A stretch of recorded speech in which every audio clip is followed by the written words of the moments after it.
tempo voa.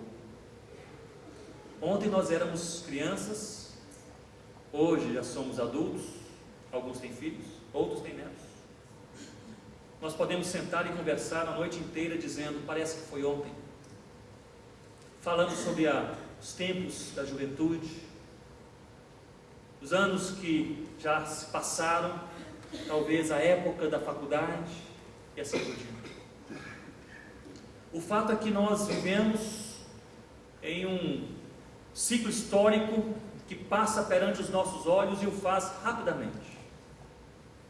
Nós temos apenas uma oportunidade para obedecer ao Senhor Jesus. A oportunidade é hoje e agora.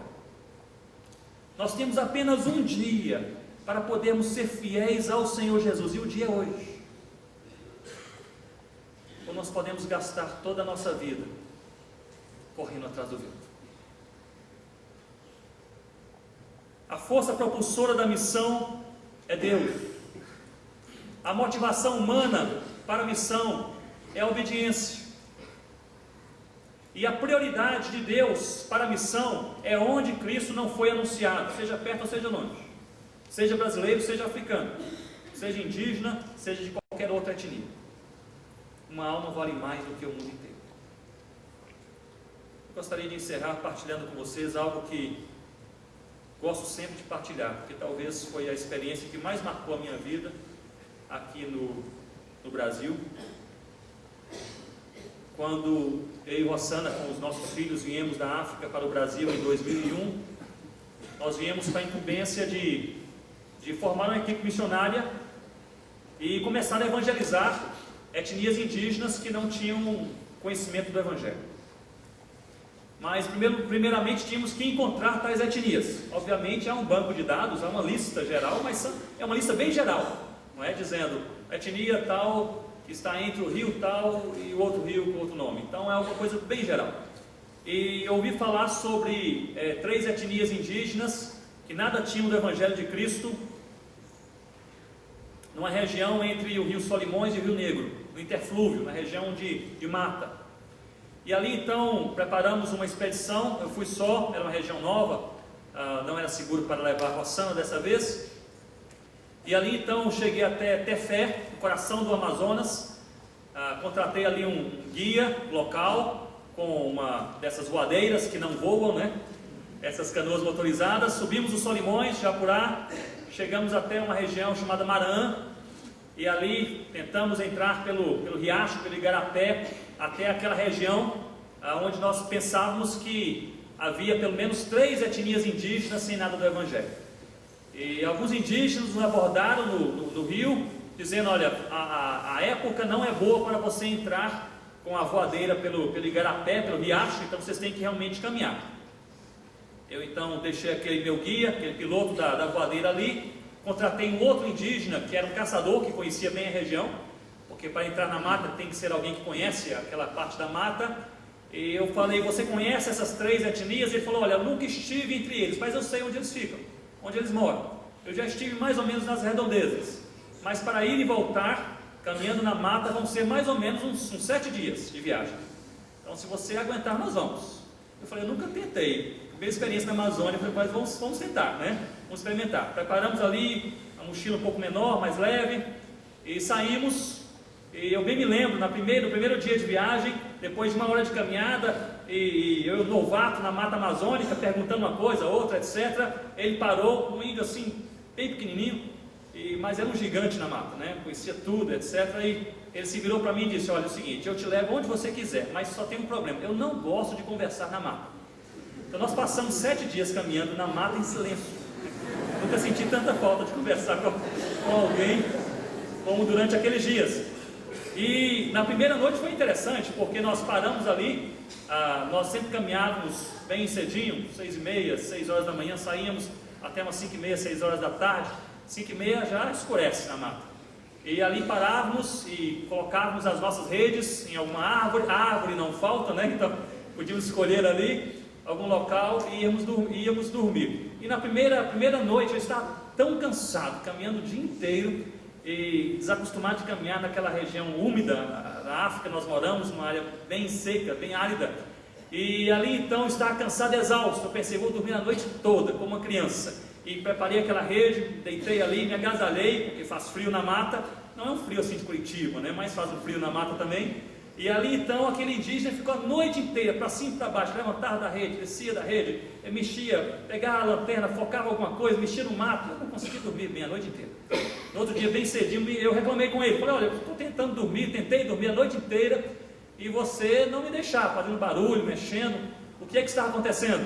Ele disse, olha, não te falei antes, mas eu morro de medo de onça. Até então eu não tinha medo de onça. A partir daquele dia até hoje eu também morro de medo de onça. Eu pensei assim, o cara ele é indígena, né? Caçador, morre de medo de onça, eu acho que é prudente começar também a ter esse medo. E continuamos a caminhar. No quarto dia de viagem, era tarde, início da tarde.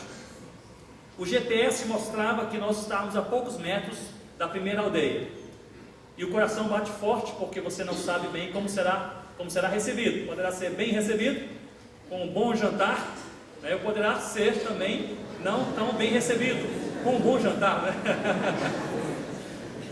E ali então mostrava aqueles poucos metros. Nós bem sabíamos de forma geral que havia ali 3 etnias indígenas, os Cambeba, Miran e Cocama. Eram os nomes gerais que nós tínhamos. E quando nos aproximamos da primeira aldeia, viemos a saber depois que era a aldeia Cambeba, e ali entramos, nós notamos um grupo de homens limpando um lugar no meio daquela aldeia. Eles olharam para nós, talvez uns 20 homens ali, 20 indígenas, limpando aquele lugar, olharam para nós, não se assustaram, não se surpreenderam e continuaram a trabalhar. E eu, usando o meu guia como intérprete, ele falava em Negatu, que é a língua geral daquela região, então usando o meu guia como intérprete, comecei a me apresentar a eles, e eles não paravam de trabalhar, conversavam simpáticos, conversavam de maneira assim bem tranquila conosco, mas trabalhando, limpando ali rapidamente. E aí falaram, podem ficar à vontade, podem se sentar, se quiserem água, tem água ali para beber, se quiserem tomar no rio, tomar um banho, tem um rio aqui perto para vocês se banharem e assim por diante. Então ficamos ali.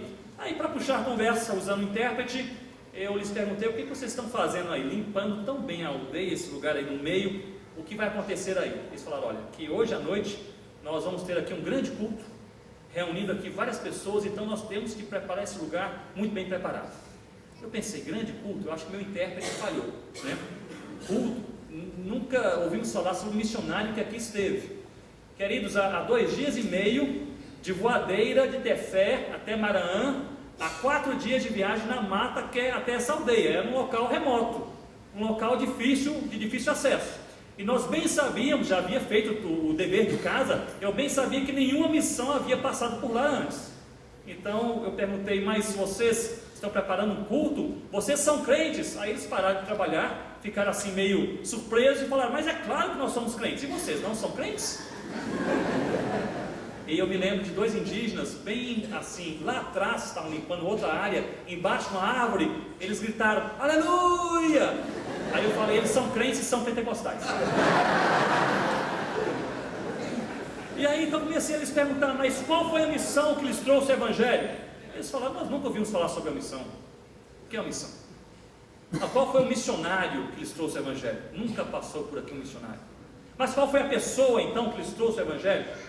Pois bem, foi o seu João, é um homem que mora logo ali embaixo. Se quiser conversar com ele, ele fala português, porque ele é pescador, é ribeirinho, ele não é indígena, mora logo ali embaixo com a sua família no flutuante.